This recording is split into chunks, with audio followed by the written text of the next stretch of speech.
सच्चिदानंद सद्गुरु साईनाथ महाराज की जय। सद्गुरु श्री साईनाथुनि शरद बाबूजी की जय।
श्री सच्चिदानंद सद्गुरु साईनाथ महाराज की जय।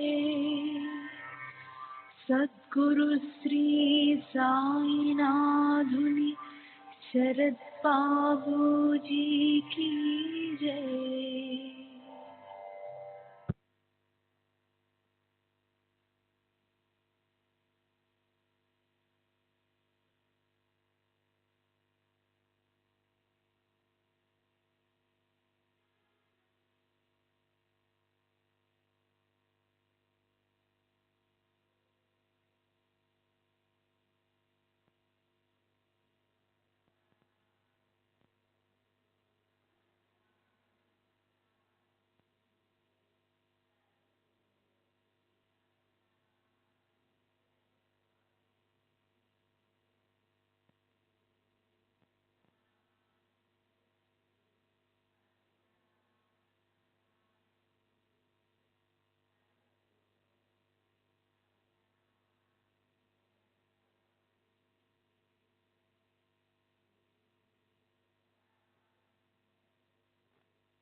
श्री सच्चिदानंद सद्गुरु साईनाथ महाराज की जय। सद्गुरु श्री साईनाथ शरद बाबू जी की जय। శ్రీ సాయినాథాయ నమః. శ్రీ సాయి సచ్చరిత్రము 5వ అధ్యాయం, నిన్నటి తరువాయి.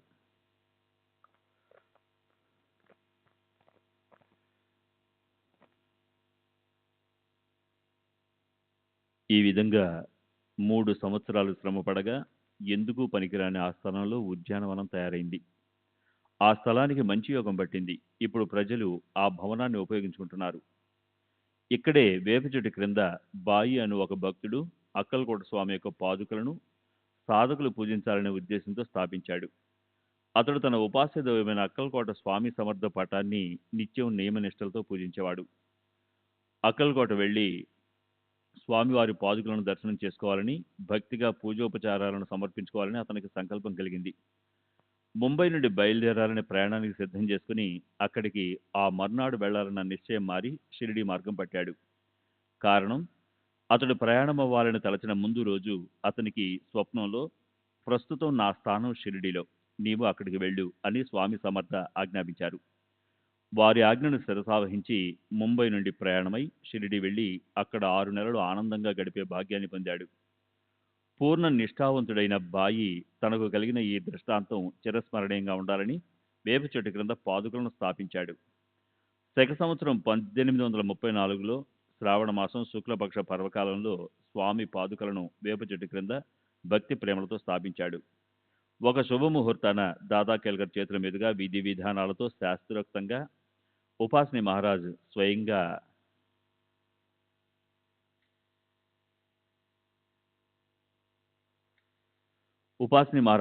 పాదుకలను స్థాపింపజేశారు. ఆ తరువాత ఈ పాదుకల పూజా వ్యవస్థను బ్రాహ్మణుడైన దీక్షిత్ చేసేవాడు. ఇతర ఏర్పాట్లను సగుడమేర నాయక్ చూసేవాడు. ఇది పాదుకల కథ.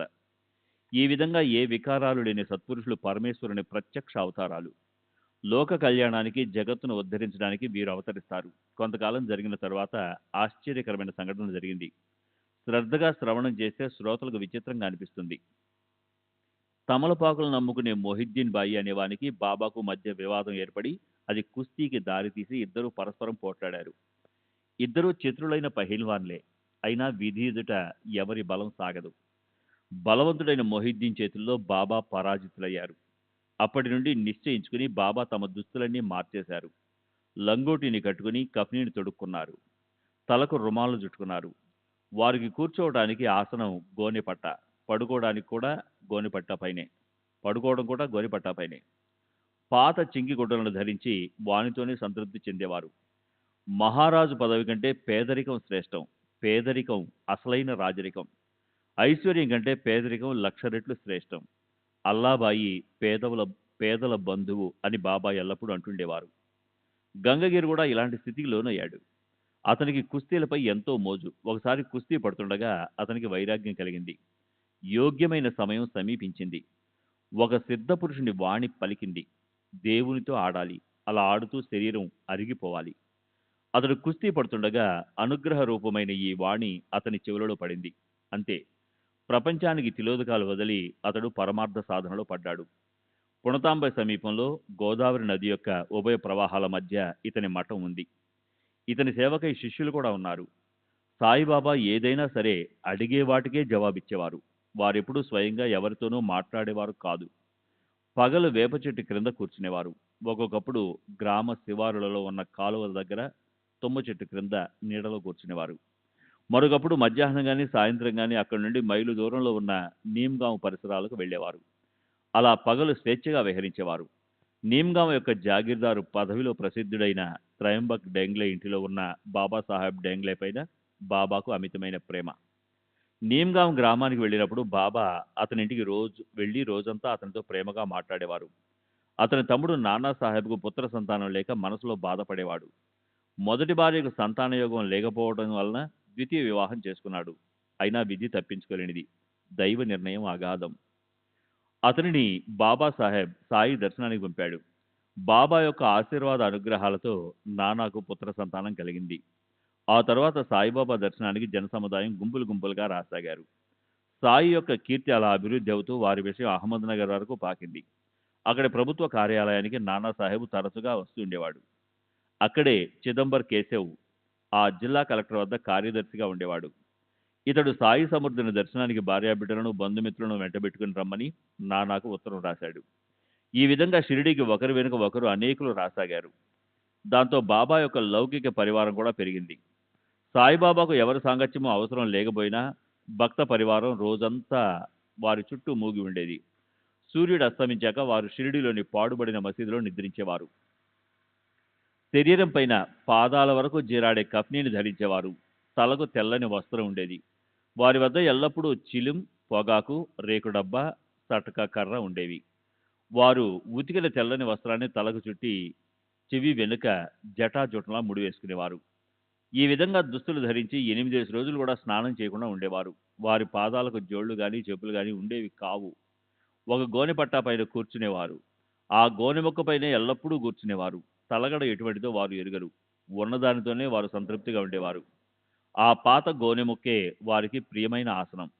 వారు అదే చోట ఎల్లప్పుడూ కూర్చునేవారు. వారి నడుముకు కౌపీనం తప్ప కట్టుకోవడానికి వేరే వస్త్రాలేవి ఉండేవి కావు. చలి బాధకు ఒక ధుని మాత్రమే ఉండేది. వారు మసీదులో దక్షిణాభిముఖులై కూర్చుని ఎదుటనున్న ధునిని అవలోకిస్తూ తమ ఎడమ చేతిని కట్టడా పైన వేసి ఉంచేవారు. వారు వాసనా సహితంగా అహంకారాన్ని, నానావిధ వృత్తులను, ప్రపంచ ప్రవృత్తులను, యుక్తి ప్రయుక్తులను సమగ్రంగా ధునిలో ఆహుతి చేశారు.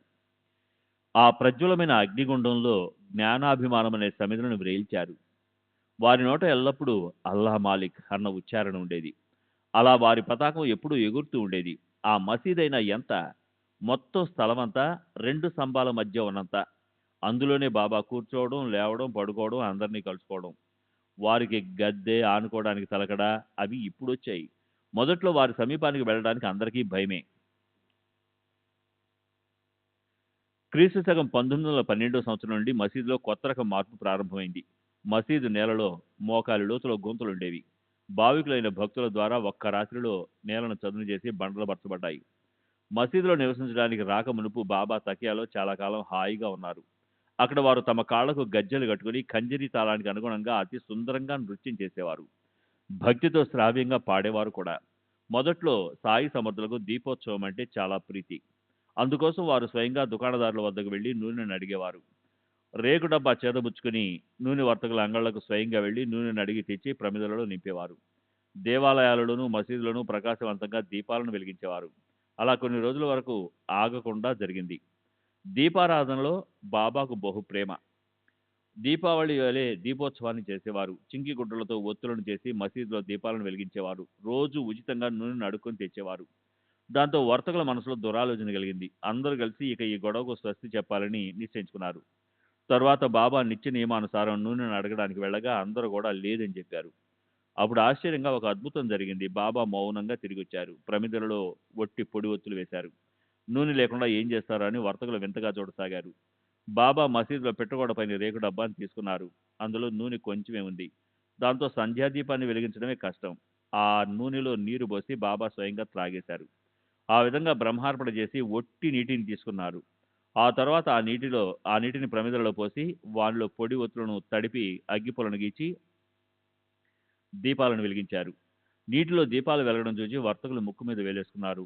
మేము బాబాతో అబద్ధం చెప్పామని వారిలో వారు అనుకున్నారు. కాసింతైనా నూనె లేకుండా దీపాలు రాత్రంతా వెలిగాయి. వర్తకులు సాయి యొక్క అనుగ్రహానికి పాత్రులు కారని అందరూ అనుకున్నారు. బాబా యొక్క సామర్థ్యం తెలియక అసత్య వచనాలతో అనవసరంగా వారికి సంతాపాన్ని కలిగించే పాపాన్ని తెచ్చుకున్నాం అని వర్తకులు పశ్చాత్తాపడ్డారు. కానీ బాబా మనసులో ఏమనుకోలేదు. వారికి లోకులపై రాగద్వేషాలు లేవు. వారికి శత్రులు, మిత్రులు అంటూ లేరు. అన్ని ప్రాణులు వారికి సమానమే. ఇప్పుడు పూర్వకథానుసంధానం. శ్రీ సచ్చిదానంద సద్గురు సాయినాథ్ మహారాజ్ కీ జై. సద్గురు శ్రీ సాయినాథ్ శరద్ బాబూజీ కీ జై.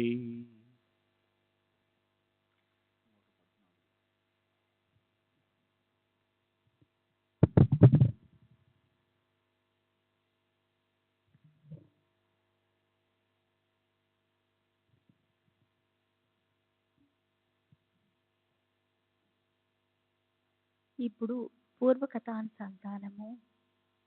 మోహిద్దీన్ కుస్తీలో గెలిచి కీర్తి పొందిన తర్వాత చరిత్ర మహిమను సావధానులై వినండి.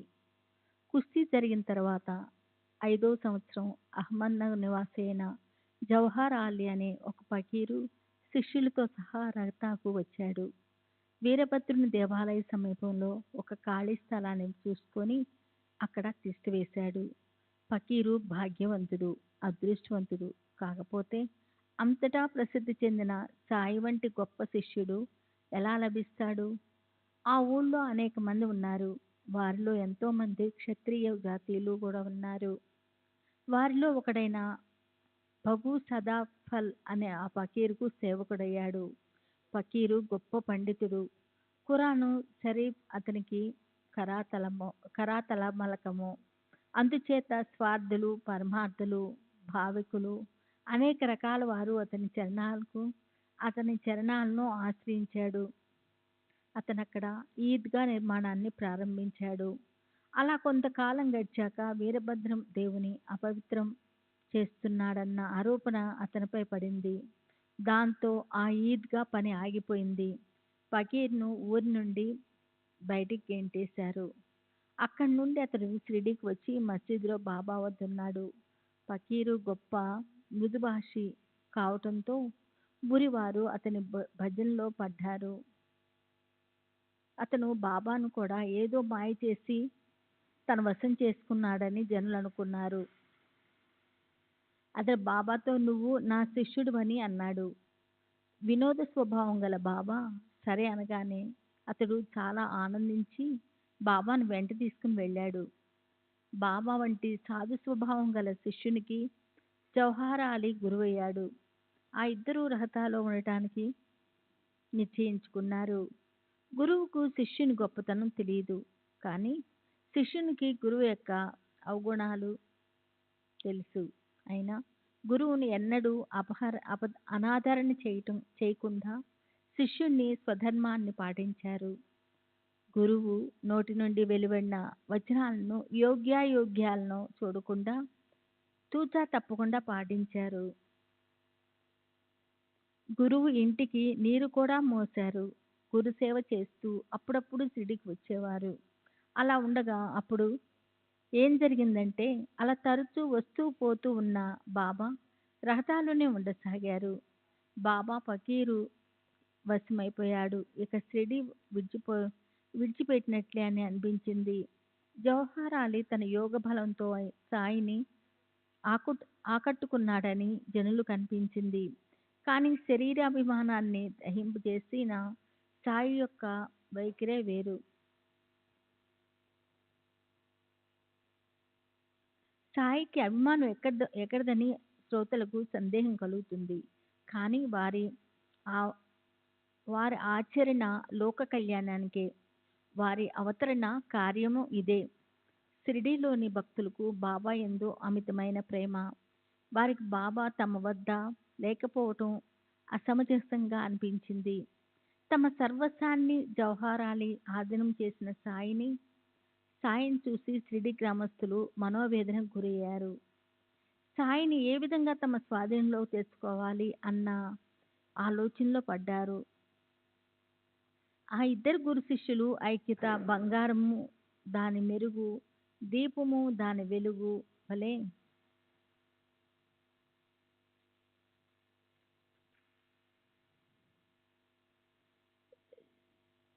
వలె ఉండేది.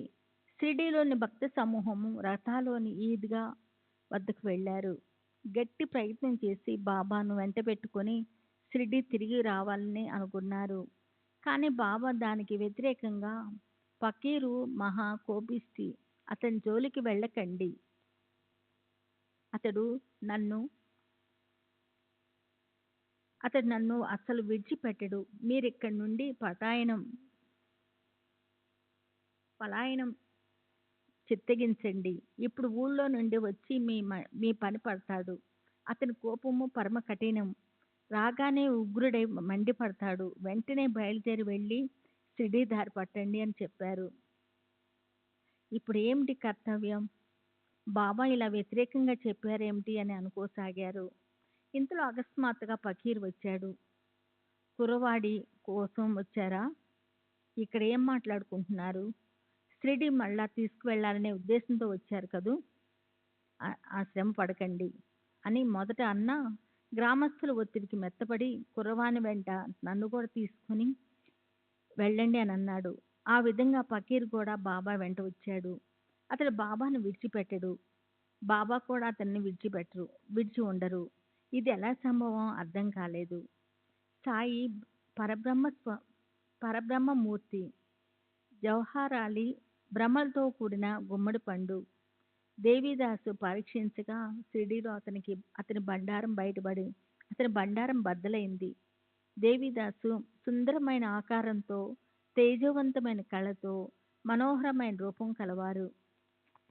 10-11 సంవత్సరాల వయసులో మొదటిసారిగా షిరిడీకి వచ్చాడు.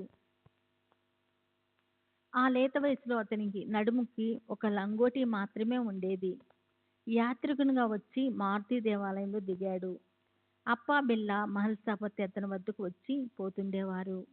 కాశీరాము మొదలగు వారు అతనికి స్వయం పాకానికి సరుకులిచ్చేవారు. అలా అతని మహిమ పెరిగింది.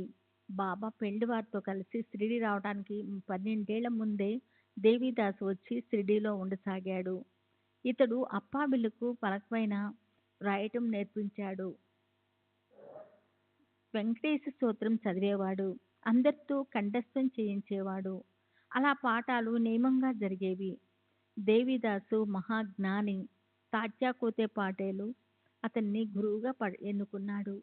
కాశీనాథు మొదలైన వారు అతనికి ముఖ్య శిష్యులై అతని చరణాలను ఆశ్రయించారు. అతని వద్దకు ఈ జవహర్ అలీ ఫకీర్ వచ్చాడు. శాస్త్రాలపై వాదోపవాదాలు జరిగాయి. విరాగి అయిన దేవిదాసు ఫకీర్ను ఓడించగా ఆ ఫకీరు అక్కడి నుండి తరిమివేశారు.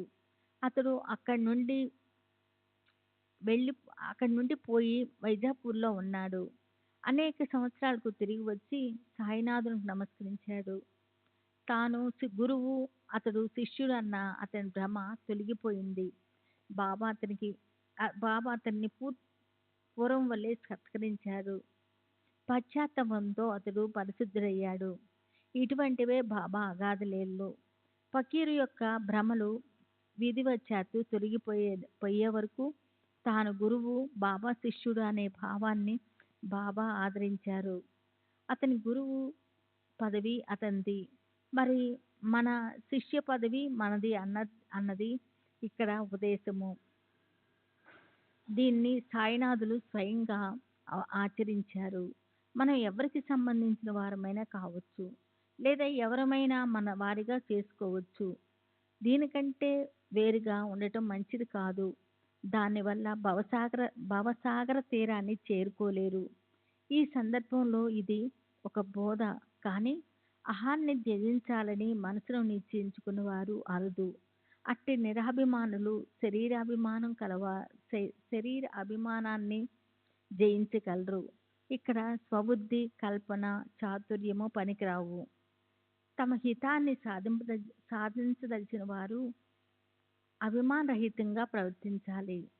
శరీరాభిమానాన్ని దహింపజేసుకున్న వారే శరీరాన్ని సార్థకం చేసుకున్నట్లు అట్టివారు పరమార్థాన్ని సాధించడానికి ఎవరికైనా శిష్యులు అవుతారు. విషయాలకు అతీతమైన బాబా యొక్క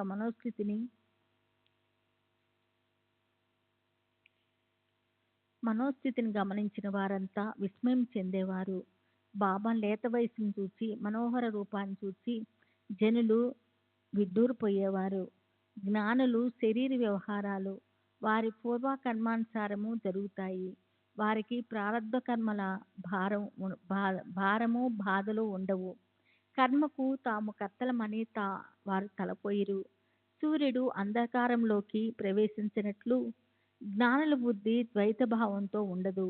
వారికి విశ్వమంతా ఆత్మస్వరూపమే. వారు అద్వైతంతో ఉంటారు. గురు శిష్యులు ఈ వ్యవహారాన్ని సాయి యొక్క పరమభక్తుడైన మహల్సాపతి చెప్పగా ఆద్య అంతం అట్లాగే నివసించాడు. ఈ కథను ఇంతటితో చాలించి ఇంతకంటే గహనమైన తర్వాత చరిత్రను యథాక్రమంగా చెప్తాను. సావధానంగా శ్రవణం చేయండి. మసీదు పూర్వం ఎలా ఉండేది, ఎలా శ్రమపడి నేలను చదును చేశారు, సాయి హిందువా లేక ముసల్మానా అన్నది ఎవరికీ నిశ్చయంగా తెలియదన్న విషయము, దౌతి పోది ఖండయోగాది ప్రక్రియల గురించి, భక్తుల కర్మలను బాబా అనుభవించడం మొదలైన విషయాలను తర్వాత మనవి చేస్తాను. హేమాడ్ సాయికి శరణదొచ్చి వారి చరణ ప్రసాదమైన ఈ కథా నిరూపణాన్ని శ్రవణం చేస్తే మరి దురిత నివారణను పుణ్యపాపమని చెప్తున్నాను. స్వస్తి శ్రీ సంత సజ్జన ప్రేరితము భక్త హేమాడ్ పంతు విరచితము అయిన శ్రీ సాయి సమర్థ సచ్చరిత్రంలో శ్రీ సాయి పును ప్రకటమను 5వ అధ్యాయం సంపూర్ణము. శ్రీ సద్గురు సాయినాథార్పణమస్తు. శుభం భవతు. శ్రీ సచిదానంద సద్గురు సాయినాథ్ మహారాజ్ की जय. सद्गुरु श्री साईनाथ निसरद बाबू जी की जय.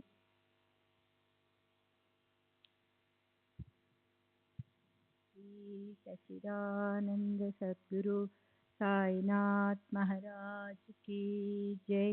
सद्गुरु श्री సాయినాథుని శరత్ బాబూజీ की जय। శ్రీ సాయి సచ్చరిత్ర 6వ అధ్యాయం। శ్రీ గణేశాయ నమః, శ్రీ సరస్వత్యై నమః, శ్రీ గురుభ్యై నమః, శ్రీ కులదేవతాయై నమః, శ్రీ సీతారామచంద్రాభ్యాయ నమః, శ్రీ సద్గురు సాయినాథాయ నమః।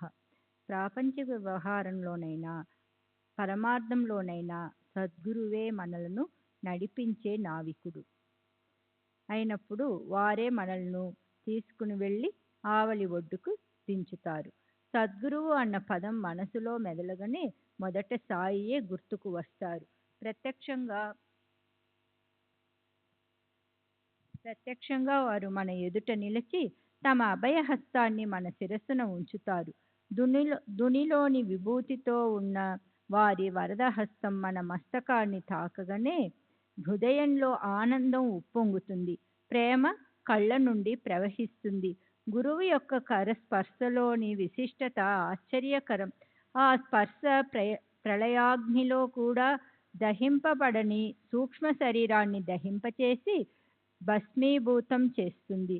దేవుని కథా విశేషాలను వింటే శిరోవేదన కలిగి అసంబద్ధంగా వాగే వారికి కూడా అది స్థిరత్వాన్ని కలిగిస్తుంది।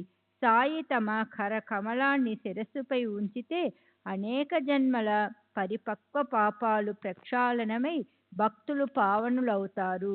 వారి సుందర రూపాన్ని చూస్తుంటే పరమానందంతో కంఠం గద్గతమవుతుంది, కళ్ళ నుండి ఆనంద బాష్పాలు ప్రవహిస్తాయి, హృదయంలో అష్టభావాలు ప్రకటమవుతాయి। సోహం భావం జాగృతమై ఆత్మానందం కలుగుతుంది। నేను నువ్వు అనే భేదభావం వెంటనే సమిసిపోయి సమరసమైన అద్వైత భావం కలుగుతుంది। పురాణాలను పవిత్ర గ్రంథాలను చదువుతుంటే అడుగడుగున సద్గురువు స్మరణకు వస్తారు। సాయిబాబా రామునిలా కృష్ణునిలా నటిస్తూ తమ చరిత్రను తామే వినిపిస్తారు। భాగవతం వినటానికి కూర్చుంటే సాయి నఖశిఖ కాంతం కృష్ణునిలా భక్తుల హితం కోసం ఉద్ధవగీతను గానం చేస్తున్నట్లు అనిపిస్తుంది। ఊరికే మాట్లాడుతూ కూర్చుంటే కూడా తమ అనుభవాన్ని చెప్పాలని అకస్మాత్తుగా సాయినాథుని కథ గుర్తుకు వస్తుంది। చెప్పటానికి కాగితం తీసుకుని వ్రాద్దామనుకుంటే అక్షరానికి అక్షరం బోధించను వీలు కాదు, కానీ అదే సాయి తమ శక్తితో వ్రాయిస్తే రచనాధార ఆగకుండా సాగుతుంది। అహంభావం తలెత్తినప్పుడల్లా వారు దాన్ని తమ హస్తంతో క్రిందకు అణిచివేసి తమ శక్తిపాతంతో శిష్యులను కృతార్థులను చేస్తారు। కాయ వాచ మనస సాయి సమర్థునికి సాష్టాంగ పడితే కోరుకోకుండానే ధర్మార్థ కామ మోక్షాలు తమంతట తామే హస్తగతమవుతాయి। కర్మ జ్ఞాన భక్తి యోగాలనే ఈ 4 మార్గాల ద్వారా ఈశ్వర ప్రాప్తి ఈ 4 దిక్కుల నుండి బయలుదేరినప్పటికీ ఇవి మనలను గమ్యానికి చేర్చుతాయి। భక్తి మార్గం తుమ్మవనం వంటిది, గుంతలతో కూడిన అతి కష్టమైన మార్గం, ఒక్కో అడుగు వేస్తూ నడిచే ఇరుకు మార్గం అయినా అది హరి సమీపానికి తీసుకుని వెళుతుంది। ముళ్ళను తొలగించుకుని అడుగు వేయాలి, ఇదొక్కటే సులభోపాయం। అప్పుడే నిర్భయంగా మన ధామాన్ని చేరుకుంటామని గురుమాత స్పష్టంగా చెప్పారు। మనోమాలిన్యాన్ని భక్తితో శుభ్రం చేస్తే వైరాగ్యం వికసిస్తుంది, జ్ఞానం పుష్పించి కైవల్య ఫలం లభిస్తుంది, ఆత్మానందం కలుగుతుంది, జనన మరణాలు కూడా తప్పుతాయి। పరమాత్మ స్వయం సిద్ధుడు, అతడే త్రివిధ రూపాలైన సచ్చిదానందుడు ఉపాధిని గ్రహించి భక్తులకు జ్ఞానబోధ చేయటానికి ప్రకటమయ్యాడు। పరమాత్మ సత్వ రజస్తమో గుణాలనే 3 గుణాలతో వ్యక్తమవగానే మాయ కూడా క్రియా ప్రయుక్తమై సత్వ రజస్తమో గుణాలను సుస్పష్టంగా వ్యక్తం చేసింది। మట్టితో తయారైన ఒక విశిష్ట ఆకారం పేరు కుండ, అది బ్రద్దలవుతే నామరూప వికారాలు పోతాయి। ఈ అఖిల జగత్తు మాయ నుండి వచ్చింది. జగత్తు మాయ కార్యకారణ భావం కలిగి ఉంటాయి. వాస్తవానికి మాయయే సాకారమై ప్రత్యక్షంగా జగత్తు రూపంలో ఉద్భవించింది. ఈ జగత్తుకు మునుపు మాయ బయటికి వ్యక్తం కాని స్థితిలో పరమాత్మలో లీనమై అవ్యక్తంగా ఉండేది. అంటే ఇది వ్యక్తమైనప్పుడు పరమాత్మ రూపం, అవ్యక్తంగా ఉన్న పరమాత్మ స్వరూపమే. ఈ విధంగా ఈ మాయ పరమాత్మకు ప్రతిరూపం, పరమాత్మకు అభేదం. ఈ మాయ తమోగుణం నుండి చలనం లేని నిర్జీవ జడ పదార్థాన్ని నిర్మించింది. ఇది ఆమె మొదటి క్రియ. తరువాత మాయ యొక్క రజోగుణం పరమాత్మ యొక్క చిత్కళతో కలిసి ఉభయ స్వభావ గుణాలతో విశ్వచైతన్యమైంది. అటు తరువాత మాయ యొక్క సత్వగుణం బుద్ధి తత్వాన్ని నిర్మించింది. ఇందులో పరమాత్మ యొక్క ఆనంద గుణం మిళితమవ్వగా అక్కడితో ఆ లీల సంపూర్ణమైంది. ఈ విధంగా మాయ మహావికారి క్రియాపాదిని గ్రహించనంత వరకు, పై తెలిసిన పదార్థాలను నిర్మించనంత వరకు త్రిగుణాలు అవ్యక్తంగానే ఉంటాయి. గుణానురూపమైన క్రియను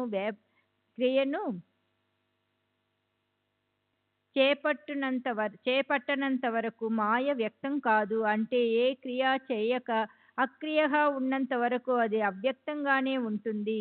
మాయ పరమాత్ముని కార్యమైతే ఈ జగత్తు మాయ యొక్క కార్యం. సర్వం కల్విదం బ్రహ్మ, దృశ్య జగత్తు అంతా బ్రహ్మయే అన్న ఈ తత్వం బ్రహ్మ, మాయ మరియు జగత్తు ఈ మూడింటి యొక్క ఐక్యతను తెలుపుతుంది. ఈ మూడు ఒక్కటే అన్న అభేదాన్ని నిశ్చయంగా అనుభవపూర్వకంగా పొందాలని కోరుకునేవారు వేద శాస్త్రాలను అధ్యయనం చేయాలి.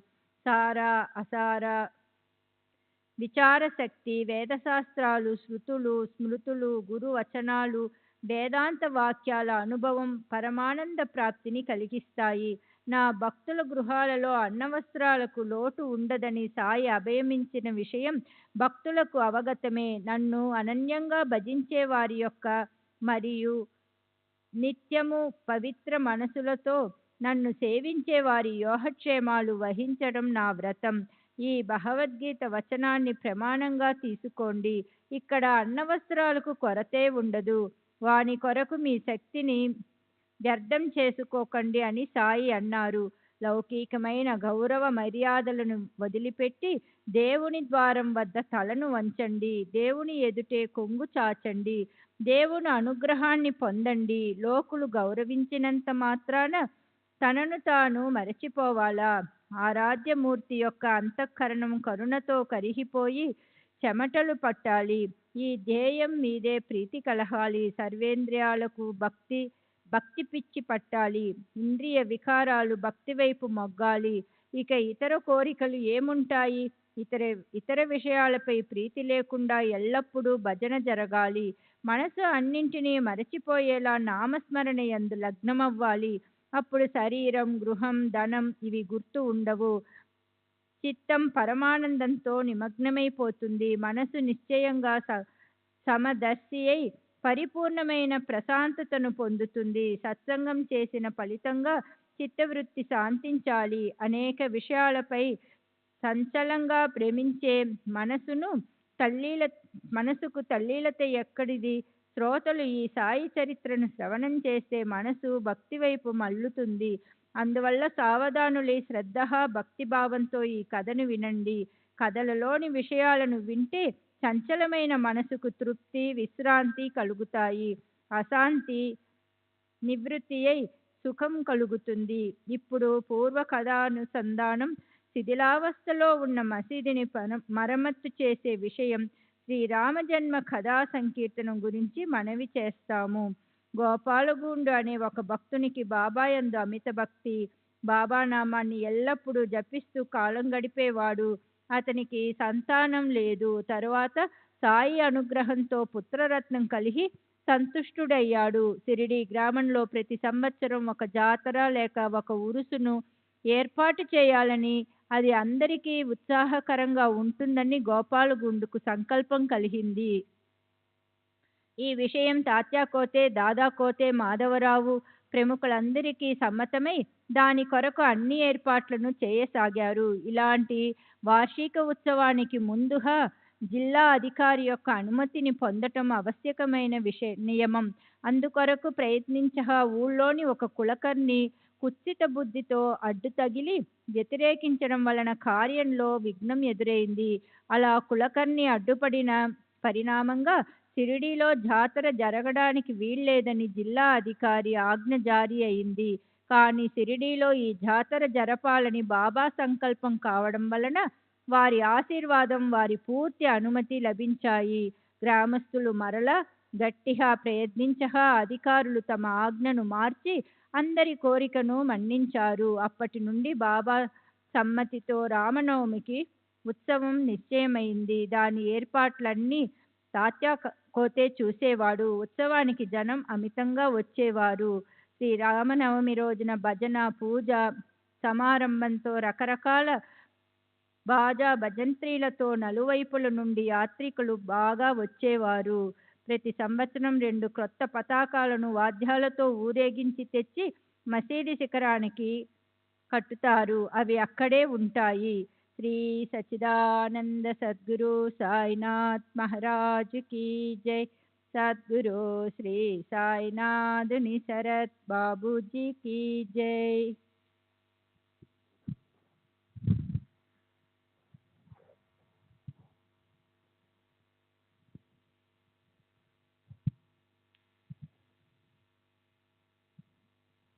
श्री सच्चिदानंद सद्गुरु साईनाथ महाराज की जय.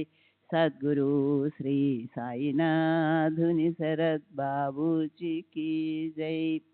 వానిలో ఒకటి నిమోన్ కర్ది, రెండవ పతాకం దాము అన్నది. ఆర్భాటంగా ఊరేగింపు ముగిశాక అవి శిఖరంపై ఎగురుతుంటాయి. శ్రీరామనవమి ఉత్సవం పురుషులో నుండి ఎలా ఉద్భవించింది అన్న ఆశ్చర్యకరమైన కథను వినండి.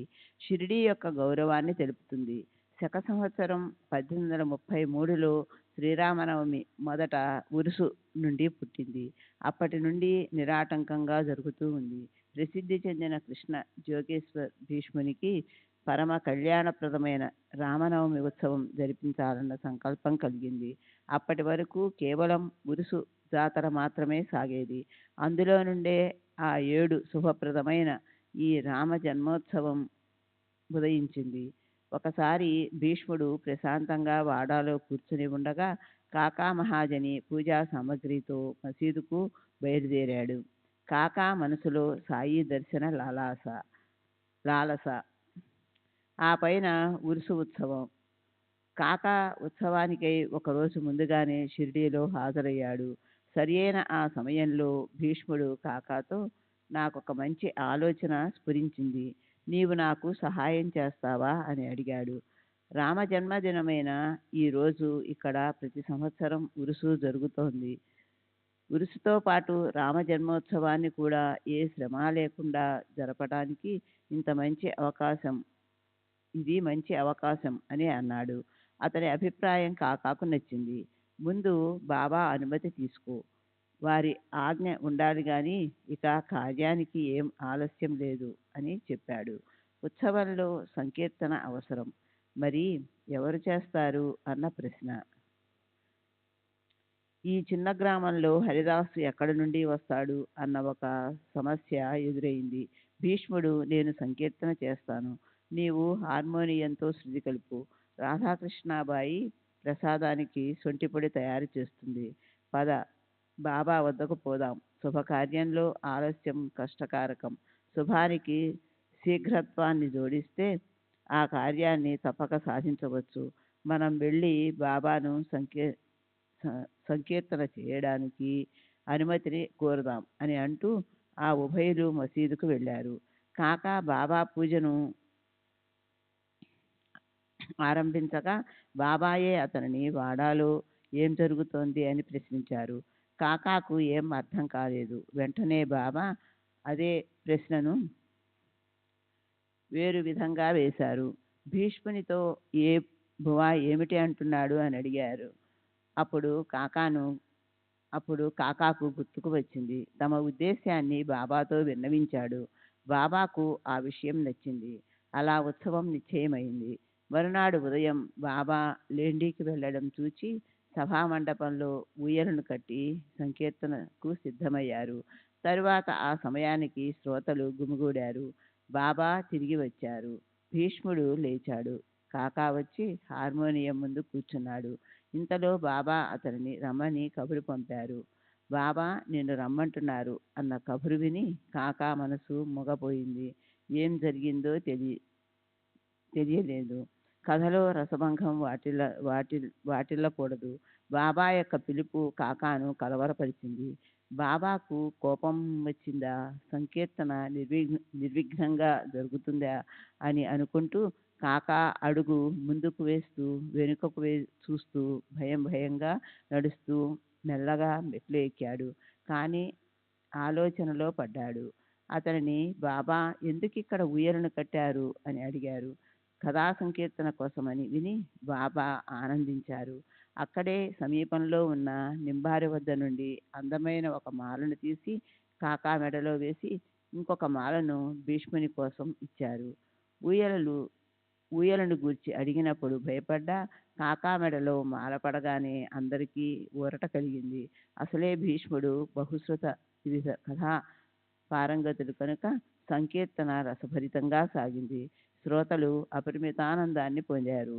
బాబా కూడా అప్పుడు ప్రసన్న వదనులయ్యారు. వారు అనుమతిని ప్రసాదించినట్టే ఉత్సవాన్ని భజన సంకీర్తన సమేతంగా చేయించుకున్నారు. రాముని జన్మ సమయమందు బాబా కళ్ళల్లో గులాల్ పడగా కౌశల్య మందిరంలోని శ్రీరామునికి బదులుగా బాబా నరసింహస్వామినిలా ప్రకటమయ్యారు. గులాల్ కేవలం సాకు. రాముని జన్మలోని ఉత్సాహంతో అహమను రావణాసురుడు నశిస్తాడు. అంటే దుర్వృత్తి అనే రాక్షసుడు చస్తాడు. అకస్మాత్తుగా బాబాకు కోపం వచ్చింది. నరసింహుని ప్రత్యక్ష అవతారంలా తిట్లను శాపాలను అమితంగా కురిపించారు. ఊయలను ముక్కలు చేస్తారేమో, దాన్ని ఎలా భద్రపరచాలి అని రాధాకృష్ణమాయికి మనసులో చింతపట్టుకుంది. అందుచేత దానిని వెంటనే విప్పివేయమని వెనుక నుండి అనగా కాకా ఊయలను విప్పడానికి ముందుకు జరిగాడు. అప్పుడు బాబా అత్యంత కోపంతో కాకా మీదకు ఉరికారు. ఊయలను విప్పే పని ఆగిపోయింది. బాబా వెంటనే చల్లబడ్డారు. తరువాత మధ్యాహ్నం ఊయలను విప్పడానికి బాబా అనుమతిని కోరగా బాబా ఆశ్చర్యంగా అప్పుడే ఊయలను ఎలా విప్పుతారు, ఇంకా దీని అవసరం ఉంది కదా అని అన్నారు. ఆ అవసరం ఏమిటి? సాయి వచనాలు ఊరికే అన్నవి కావు అని ఆలోచించగా బాబా చెప్పిన మాట నిజమే. ఉత్సవం ఇంకా సమాప్తి కాలేదని వారి బుద్ధికి స్ఫురించింది. ఉత్సవం జరిగిన మరునాడు గోపాల్ కాలా జరిగితే కానీ ఉత్సవం సంపూర్ణం కాదు. అందువల్ల రెండవ రోజు గోపాల్ కాలా కీర్తన జరిగాక ఊయలను విప్పడానికి బాబా అనుజ్ఞ ఇచ్చారు. తరువాత సంవత్సరం భీష్ముడు లేడు. సంకీర్తనకు బాలాబువా సతార్కర్ను రప్పించవలనని తలచారు. కానీ అతనికి కవచ్యాకు వెళ్ళవలసి ఉండినది. అందువలన కాకా మహాజని ఆర్వీచీన సుతారామని ప్రసిద్ధి చెందిన బాలాబువా అనే భక్తుని తీసుకొని వచ్చి అతనితో ఉత్సవాన్ని చేయించారు. ఆ బాలాబువా కూడా దొరకని పక్షంలో కీర్తనకు కాకాయే నడుం కట్టాల్సి వచ్చేది. అతనికి దాసగను రచించిన రామనవమి కథ బాగా తెలుసు. మూడవ సంవత్సరం బాలాబువా సాతార్కర్ సమయానికి షిరిడీ రావడం ఎలా జరిగిందో శ్రద్ధగా వినండి. సాయిబాబా కీర్తనని విని వారిని దర్శించుకోవాలన్న కోరిక బాలాబువా మనసులో కలిగింది. కానీ తనకు ఎవరు తోడు దొరుకుతారా అని అతని ఆలోచన. బాలాబువా స్వయంగా హరిదాసు సతారాలో ఉండేవాడు. కానీ అప్పుడు ముంబాయిలోని పటేల్ అన్న చోట ఉన్నాడు. సతారా జిల్లాలో బిర్హడ్ సిద్ధ కపట్యాలో ఒక దేవస్థానం ఉంది. అక్కడ రామనవమికి ప్రతి ఏటా బుబా సంకీర్తన చేసేవాడు. ఆషాఢ ఏకాదశి చైత్ర మాసంలో శ్రీరామనవమి ఈ 2 వార్షికోత్సవాలు జరపటానికి బువా నియమించబడ్డాడు. అక్కడి రాజశాసనం ప్రకారం ప్రభుత్వం ఆ దేవుని ఖర్చుకు 124 రూపాయలను ఆ సంస్థానానికి ఇవ్వవలసిన ఏర్పాటు ఉండేది. శ్రీ సచ్చిదానంద సద్గురు సాయినాథ్ మహారాజ్ కీ జై. సద్గురు శ్రీ సాయినాథ్ శరత్ బాబూజీ కీ జై. శ్రీ సచ్చిదానంద సద్గురు సాయినాథ్ మహారాజ్ కీ జై. సద్గురు శ్రీ సాయినాథ్ శరత్ బాబూజీ కీ జై. ఈ 2 ఉత్సవాలకు బాలాబువాకు 30 రూపాయలు సంభావన ఇచ్చేవారు. కానీ ఆ సంవత్సరం కవఠ్యాలో మహమ్మారి వచ్చి గ్రామస్తులు కష్టాల్లో పడ్డారు. అందువలన ఊరు ఖాళీ అయిపోయింది. రామనవమి ఉత్సవం ఆగిపోయింది. దాంతో ఉత్సవానికి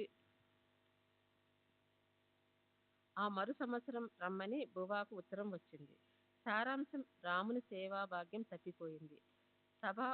సంభావన కూడా ఆగిపోయింది. అలా అతనికి షిరిడీకి వెళ్ళటానికి అవకాశం లభించింది. వెంటనే వెళ్ళి దీక్షిత్ని కలుసుకున్నాడు. బాబా యొక్క పరమభక్తుడైన దీక్షిత్ తలుచుకుంటే షిరిడీ వెళ్ళాలన్న అతని కోరికను తీర్చగలడు. స్వార్థం పరమార్థం సాధించుకోవచ్చు అని తలచి అతడు దీక్షితుతో, ఈ 7 వార్షికోత్సవం ఆగిపోయింది. అందువల్ల బాబా దర్శనం చేసుకుని అక్కడ సంకీర్తన కూడా చేయాలని ఉంది అని చెప్పాడు.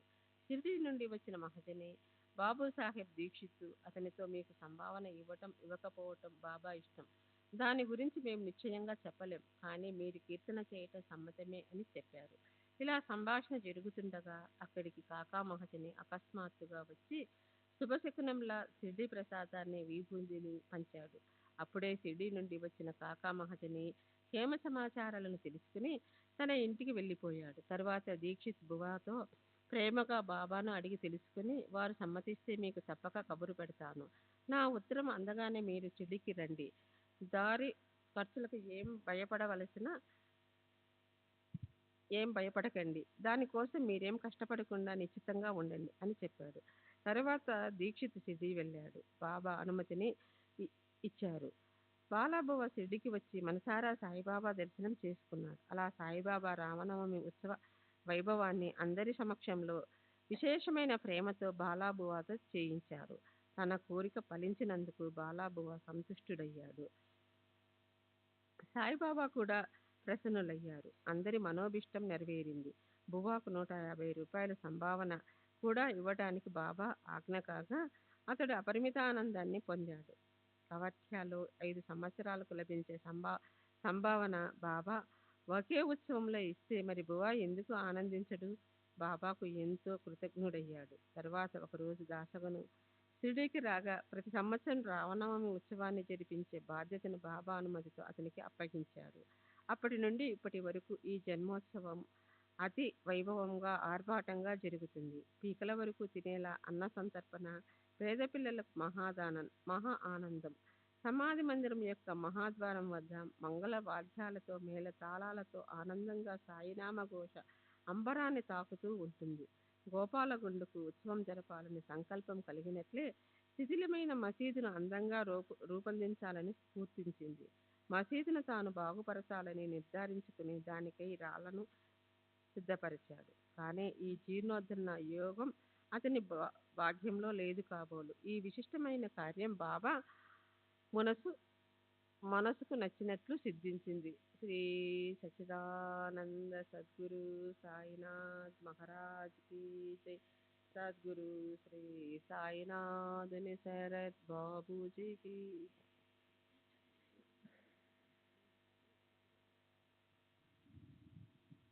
ఈ కార్యాన్ని నానాసాహెబ్ చందోర్కర్తో చేయించాలని, ఆ తర్వాత మసీదుని కాకాసాహెబ్ దీక్షిత్ ద్వారా మరమ్మతు చేయించాలని బాబా మనసులో ఉండి ఉంటుంది. అది అట్లాగే జరిగింది. బాబా ఆజ్ఞను అడిగి అడిగి అందరూ అలసిపోయి మహాసభతిని మధ్యస్థం చేసుకోగా అప్పుడు బాబా తమ అనుమతి ఇచ్చారు. మసీదు నేలను ఒక రాత్రిలోనే బాగు చేశారు. ఆ మరునాడే బాబా గద్దెపై కూర్చున్నారు. 1911 సంవత్సరంలో సభా మండపం తయారయ్యింది. దానికోసం ప్రచండ ప్రయత్నం చేసి ఎంతో ప్రయాసపడ్డారు. అది అందరికీ వణుకు పుట్టించింది. ఇదే విధంగా భక్తులు శ్రమపడి ఆ పనిని ఒకే రాత్రిలో పూర్తి చేశారు. రాత్రి ప్రయాసతో స్తంభాలు పాతడం, వాటిని బాబా ఉదయం ఊడబెడకడం, భక్తులు అతను చూసుకొని మరలా గట్టిగా పాతడం, ఈ విధంగా ఎంతో శ్రమపడ్డారు. అంతా నడుం బిగించి రాత్రిని పగలుగా మార్చి తమ కోరికను తీర్చుకోవడానికి చాలా కష్టాలు సహించారు. మొదట మసీదులో ఖాళీ స్థలం కొద్దిగానే ఉండేది. దీనిని యోగ్యమైన సభా మండపంలా తయారు చేయాలని సంకల్పం దీక్షితుకు కలిగింది. దానికి కావలసిన డబ్బు ఖర్చు చేసి ఇనుప దూలాలు తెప్పించి బాబా శయనించడానికి చావడికి వెళ్ళినప్పుడు ఈ కార్యాన్ని సాధించారు. భక్తులు రాత్రిని పగలుగా చేసి కష్టపడి దూలాలను పాతడం, బాబా చావడి నుండి రాగానే వాటిని ఊడదీయడం. ఓసారి బాబా అత్యంత కోపంతో ఒక చేతితో తాత్యా మెడని పట్టుకొని రెండో చేతితో ఒక స్తంభాన్ని కదిపి ఊడ పెరకాలని చూశారు. స్తంభం బాగా కదిలింది. వదులు చేశారు. తాత్యా తలపైన పాగా లాగేసి పుల్లగీసి దాన్ని నిప్పంటించి కోపంగా గుంటలో పడేశారు. ఆ సమయంలో వారి కళ్ళు అగ్నిగోళాల వల్లే కనిపించేసరికి అందరికీ ధైర్యం సడలిపోయింది. వారి ముఖం వైపు ఎవరూ చూడగలరు.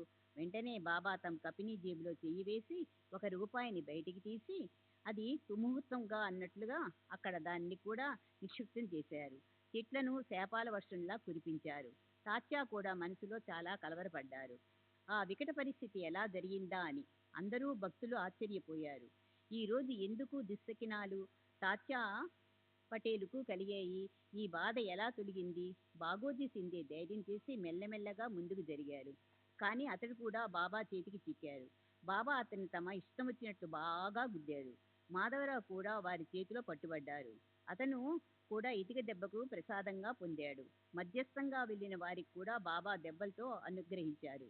బాబా ఎదుటిపడి తాత్యాన్ని ఎవరు విడిపించగలరు అని అనుకుంటుండగా బాబా కోపం సన్నగిల్లి శాంతించింది. వెంటనే అంగడివాణ్ణి పిలిచి జరీ అంచు తలపాగా తెప్పించారు. దానిని తామే స్వయంగా తాత్యాన్ని సన్మానించారా అన్నట్టుగా అతన్ని తలకు కట్టారు.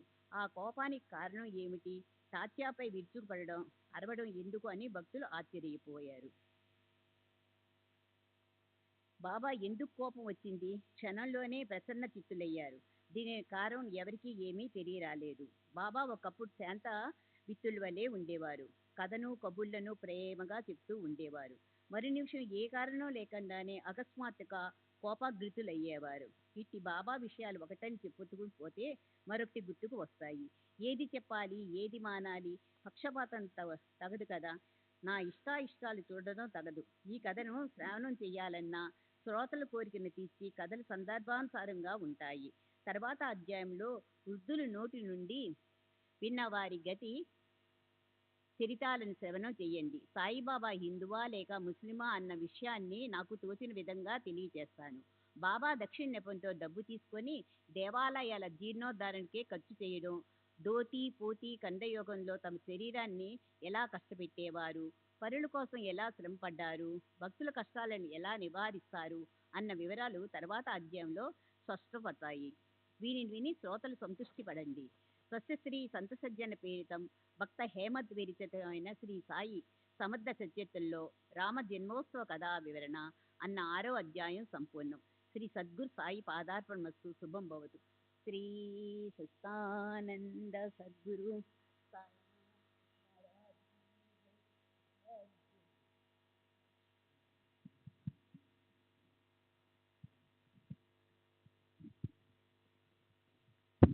श्री सच्चिदानंद सद्गुरु साईनाथ महाराज की जय। सद्गुरु श्री साईनाथ शरद बाबू जी की जय। శ్రీ సాయి సచ్చరిత్ర 7వ అధ్యాయం. శ్రీ గణేశాయ నమః, శ్రీ సరస్వతే నమః, శ్రీ గురుభ్యో నమః, శ్రీ కులదేవతాయ నమః, శ్రీ సీతారామచంద్రభ్యో నమః, శ్రీ సద్గురు సాయినాథాయ నమః. ఇప్పుడు పూర్వకథను గుర్తు తెచ్చుకుందాం. దేవాలయాలను బాగుపరచుటలో బాబాకు ఎంత ప్రీతి. బాబా పరోపకార్యార్థం ఎలా శ్రమపడేవారు, తమ భక్తుల్ని ఎలా చూసుకునేవారు, భక్తుల కష్టాలను సహించడానికి తమ శరీరాన్ని ఎలా శ్రమ పెట్టేవారు, సమాధి, కండయోగం, ధౌతి, పోతి మొదలగు ప్రయోగాలను చేసేవారు. చేతులు, కాళ్ళు, శిరస్సును వేరుగా చేసి మరలా వారిని పూర్వంలా కలిపేవారు. బాబాను హిందువు అనుకుంటే యవనుని వలె, యవనుడు అనుకుంటే సులక్షణమైన హిందువు వలె కనిపించే విలక్షణ అవతారం వారిది. ఏ పండితుడు వారిని వర్ణించగలడు? వారు హిందువా లేక మహమ్మదీయ జాతికి చెందినవారా అని అణుమాత్రమైన అంతు చిక్కలేదు. వారెప్పుడూ రెండు జాతుల వారిని సమానంగా చూచేవారు. హిందువుల రామనవమి పండుగను స్వయంగా జరిపించేవారు. సభా మండపంలో మధ్య ఊయలను కట్టించి కథా సం కథా సంకీర్తనను చేయించేవారు. తమ సమక్షంలో ఊయల ఉండగా రామ సంకీర్తన చేయించేవారు. అదే రాత్రి మహమ్మదీయులకు కూడా సందల్ అంటే చందనోత్సవము ఊరేగింపుకు అనుమతినిచ్చేవారు. చాలా మంది మహమ్మదీయులు చందన ఊరేగింపు ఉత్సవాన్ని వైభవంగా జరుపుకునేవారు. బాబా ఉభయ ఉత్సవాలను సంతోషంగా సమానంగా జరిపించేవారు. రామనవమి రోజున కుస్తీల పోటీలను పెట్టింపచేసి ఉత్సాహంగా కంకణాలను, తలపాగాలను, గుర్రాలను బహుమతిగా ప్రదానం చేసేవారు. గోకులాష్టమి పండుగ వస్తే గోపాలకాల జరిపించేవారు. అట్లే ముసల్మానుల పండుగ వస్తే నమాజ్ చదవడానికి అడ్డు పెట్టేవారు కాదు. ఒకసారి మొహరం పండుగ రాగా ముసల్మానులు కొందరు మసీదుకు వచ్చి ఒక తాబూత్ను చేయించి ఊళ్ళో ఊరేగించాలన్నారు. అట్లే బాబా ఆజ్ఞానుసారం తాబూత్ను తయారు చేసి 4 రోజులుంచి 5వ రోజున దానిని క్రిందికి దించేశారు. అయినా బాబా మనసుకు సంతోషం లేదు, దుఃఖము లేదు. బాబా ముసల్మాను అనుకుందామా అనుకుంటే వారి చెవులు కుట్టి ఉండేవి. హిందువు అని అనుకుందామా అంటే వారి సుంతి ప్రమాణం. అలా హిందువు కానీ ముసల్మాను కానీ పావన అవతారం సాయిది. వారిని హిందూ అనుకుంటే సదా మసీదులో నివాసం, యవనులని అనుకుంటే మసీదులో అహర్నిశలో అగ్నిహోత్రం, మసీదులో విసరటం, మసీదులో ఘంటానాద శంఖనినాదం, మసీదులో అగ్నికి ఆహుతులు. ఇక వారు ముసల్మాను ఎలా అవుతారు? ఎల్లప్పుడూ మసీదులో భజనలు, అర్ఘ్యపాద్య పూజలు, అన్న సంతర్పణలు. ఇక వారు ముసల్మాను ఎలా అవుతారు? ముసల్మాన్ అనుకుంటే వారిని బ్రాహ్మణోత్తములు పూజిస్తారు. అగ్నిహోత్రుల అభిమానాన్ని మడిని విడిచి వారి చరణాలకు సాష్టాంగ పడతారు. అలా జనులు ఆశ్చర్యపోతారు. ప్రత్యక్షంగా అనుభవాలను పొందాలని వచ్చిన జనులు కూడా అట్లే ప్రవర్తిస్తారు. బాబా దర్శనంతో నోట మాట రాక మౌనం వహిస్తారు. ఎప్పుడూ హరిశరణులో ఉండేవారిని హిందూ అని, ముసల్మాన్ అని ఎలా అనగలం? శూద్రుడు కానీ, అతిశూద్రుడు కానీ, జాతి విహీనుడు కానీ యోగ్యతను గుర్తించడానికి జాతి ఏమాత్రం ప్రమాణం కాదు. వారి జాతి భేదాలు లేక హిందువు అయినా ముసల్మాన్ అయినా అన్ని వర్ణాలను సమానంగా చూస్తారు. వారికి శరీరాభిమానం లేదు. ఫకీర్ల బంతిలో కూర్చొని ఆ సమయానికి లభించిన మాంసాన్ని లేదా చేపలను తినేవారు. అక్కడ కుక్కలు మూతి పెట్టినా అసహించుకునేవారు కాదు. రైతులు ధాన్యం కొరత ఏర్పడితే అవసరానికి వాడుకోవటానికి ఆ సంవత్సరంలో పండిన ధాన్యాన్ని, గోధుమలను ముందుగానే పోగు చేసి సంచుల్లో కట్టి ఉంచుతారు. అట్లే మసీదులో బస్తాలతో నింపి పెట్టేవారు. గోధుమలను విసురుకోవటానికి అక్కడ తిరగలి ఉండేది. చెరగటానికి చేటలు కూడా ఉండేవి. సంసారానికి అవసరమైన వాటికి ఏ కొరత లేదు. సభామండపంలో శోభాయమానంగా అందమైన తులసి బృందావనం, అక్కడే లక్షణమైన ఒక చెక్క రథం ఉండేవి. ఏదో పుణ్య సంచితం వల్ల ఈ మంచి వస్తువులకు ఇక్కడ పరమేశ్వరునితో కలయిక ఏర్పడింది. ఇటువంటి సంగ్రహాన్ని హృదయపేటికలో సేకరించి పెడితే ఆమరణానంతం ఏ లోటు కనిపించదు. ఏదో పూర్వార్జిత సౌభాగ్యం వలన బాబా పాదాల వద్ద ఆశ్రయం లభించి మనసుకు శాంతి, ప్రాపంచిక వ్యవహారాల్లో నిశ్చింత కలిగాయి. తర్వాత ఎంత సుఖాన్ని సంపాదించినా ఈ సుఖం మరలా రాదు. శ్రీ సాయి సమర్థుని సమాగమంలో లభించిన ఆనందాన్ని అనుభవించి నేను ధన్యుణ్ణయ్యాను. పరిపూర్ణ నిశ్చలత్వానికి, ఆత్మానందానికి నిలయం సాయి. వారి విశిష్టతను నేను ఎలా వర్ణించను? వారి చరణాలను ఆశ్రయించిన వారు అక్కడే స్థిరపడిపోయారు. మృగ చర్మాన్ని, దండాన్ని పట్టుకొని తిరిగే తాపసులు, హరిద్వారాది తీర్థక్షేత్రాల్లో వారు, సన్యాసులు, త్యాగులు, బైరాగులు, బిచ్చగాళ్ళు మొదలగు అనేక రకాల జనులు బాబా వద్దకు వచ్చేవారు. బాబా మాట్లాడుతూ, తిరుగుతూ, నవ్వుతూ ఉండేవారు. వారి జిహ్వపై నిరంతరం అల్లా మాలిక్ అన్న నామం ఉండేది.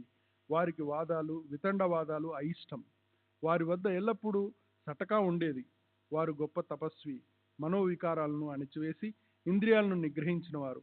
వారి వాక్కు నుండి పూర్ణ వేదాంతం స్రవిస్తుంది. చివరకు వారి అంతు ఎవరికీ చిక్కలేదు. లక్ష్మీపుత్రునైనా, శ్రీమంతుడినైనా, బికారి వంటి పేదవాడినైనా ఉభయులను ఒకే త్రాసులో తూచేవారు. ఎవరివైనా మంచి పనులు, చెడు పనులు, మనసులోని మర్మాలు వారికి తెలిసేవి. భక్తుల రహస్యాలను వారికి మాత్రమే అర్థమయ్యేలా చెప్పి వారిని ఆశ్చర్యపరిచేవారు. వారు జ్ఞాన భండారం కానీ ఏమీ ఎరగనట్లుగా అజ్ఞాని వలె నటించేవారు. గౌరవాలు సన్మానాలు వారికి అసహ్యం. ఇవి శ్రీ సాయి లక్షణాలు. వారు మానవ శరీరంలో ఉన్న వారి చర్యల్లో అపూర్వమైన దివ్యత్వం ఉండేది. శ్రీ సచ్చిదానంద సద్గురు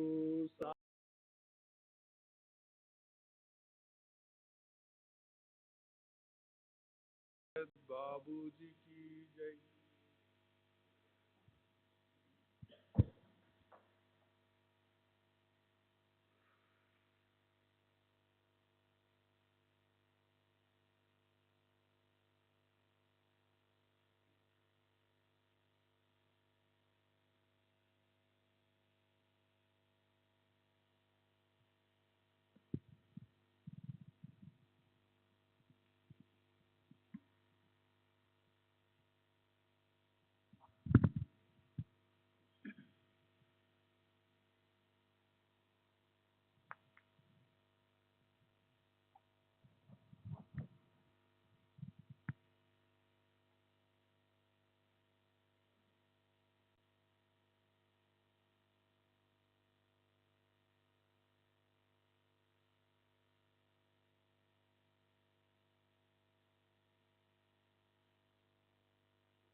श्री सच्चिदानंद सद्गुरु साईनाथ महाराज की जय। सद्गुरु श्री साईनाथ शरद बाबू जी की जय। साई रहम नजर करना, बच्चों का पालन करना। साई रहम नजर करना, बच्चों का पालन करना। जाना तुमने जगत पसारा, सब ही झूठ जमाना। जाना तुमने जगत पसारा, सब ही झूठ जमाना। साई रहम नजर करना, बच्चों का पालन करना।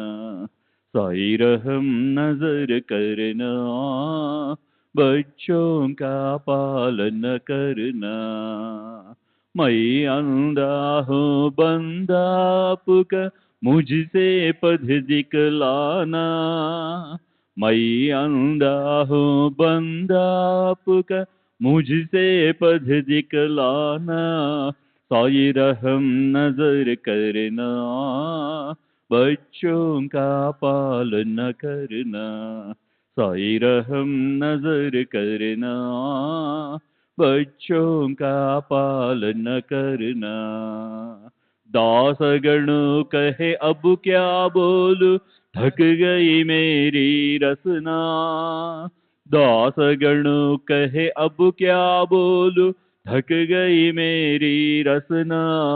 साई रहम नजर करना, बच्चों का पालन करना।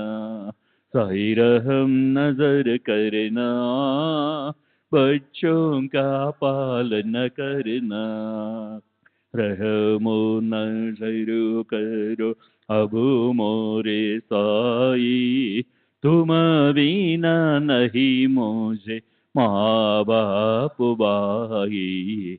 रहमो नजर करो मैं अंधा हूँ बंदा तुम्हारा मैं अंधा हूँ, बंदा तुम्हारा मैं ना जानू, मैं ना जानू, मैं ना जानू, अल्लाह इलाही मोना जरूर करो, रहमोना जरूर करो, अबू मोरे साई, तुम बिना नहीं मुझे माँ बाप भाई, रहमोना जरूर करो, काली जमाना मैंने गमाया, काली जमाना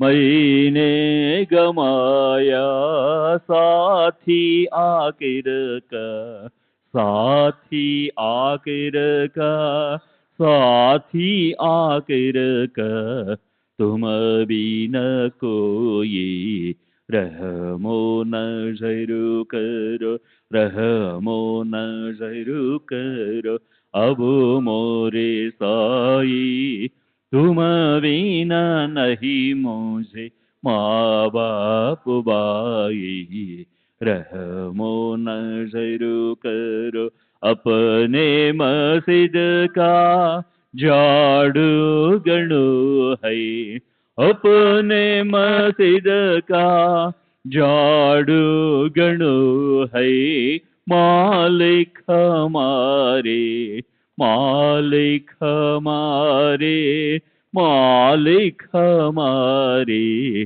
तुम बाबा साई, रहमो नजर करो, रहमो नजर करो, अबू मोरे साई, तुम बिना नहीं मुझे माँ बाप भाई, रहमो नजर करो।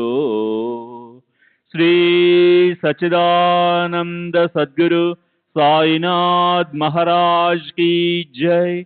सद्गुरु श्री साईनाथ धुनि शरद बाबू जी की जय।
श्री सच्चिदानंद